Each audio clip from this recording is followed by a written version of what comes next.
আগামী 12ই ফেব্রুয়ারি ত্রয়োদশ জাতীয় সংসদ নির্বাচনে সারা বাংলাদেশের মধ্যে শুধুমাত্র একমাত্র একজন কুমিল্লা 4 আসনের মঞ্জুরুল আহসান মুন্সী ব্যাংক ডিফল্টারের কারণে নির্বাচন করতে পারে নাই।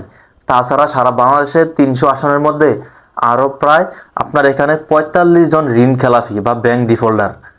শুধুমাত্র 22 জনের কাছেই 7,000 কোটি টাকা ঋণ খেলাপি। আপনি চিন্তা করতে পারেন যে 300 আসনের মধ্যে অনেকে প্রার্থী হয়েছে, তার মধ্যে এখনও 2026 সালে এসেও তার মধ্যে 45 জন ঋণ খেলাপি নিয়ে নির্বাচন করতে পারতেছে। এটা কিভাবে সম্ভব? শুধুমাত্র একজন কুমিল্লা 4 আসনের বিএনপির হেভিওয়েট পদপ্রার্থী মঞ্জুরুল আহসান মুন্সী, তিনি আরো বিগত 4বারের সংসদ সদস্য, শুধুমাত্র সে নির্বাচন করতে পারতেছে না। আসলে অনেকেই বলতেছে এখানে আপনার এনসিপির দক্ষিণ বর্গের মুখ্য সমন্বয়ক হাসনাত আবদুল্লাহর অবদান আছে। ঠিক আছে, সেই সুপ্রিম কোর্টে আপনার এখানে আপিল করছে যে ঋণ খেলাপি নিয়ে কিভাবে নির্বাচন করতে পারবে।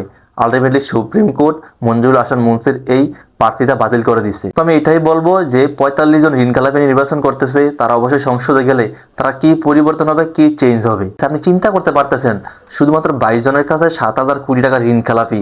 এই টাকাগুলা আমার আপনার দেশের সাধারণ কৃষক ও মেহনতি মানুষের।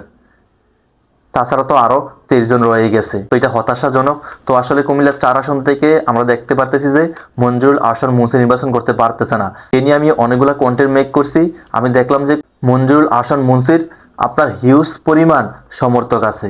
ঠিক আছে, তো এখন অনেকেই বলতেছে যে মঞ্জুরুল আহসান মুন্সী যাকেই সাপোর্ট করবে সেই কুমিল্লা 4 আসন থেকে এমপি হয়ে যাবে। ঠিক আছে, এখানে আবার অনেকেই বলতেছে যে গণ অধিকার পরিষদের টাক মার্কা জসিম উদ্দিন সে জয়ী হতে পারে। আসলে অনেক মানুষ কমেন্ট করতেছে যে যেহেতু ধানের শীষ নাই, আমরা সবাই একাদার্সে টাক মার্কায় ভোট দিব, তাও আমরা হাসনাত আবদুল্লাহকে জয়ী হতে দিব না। ঠিক আছে, আসলে আপনারা যারা কুমিল্লার মানুষ আছেন অবশ্যই কমেন্ট করে জানাবেন যে আসলে কি আপনারা সবাই টাক মার্কায় ভোট দিবেন। আর বিষয়টা এটা আমাকে হতাশ করছে, 45 জন মানুষ এখনো ব্যাংক ডিফল্টার, তারা নির্বাচন করতে পারতেছে। ভিডিওটা শেয়ার করে দিবেন।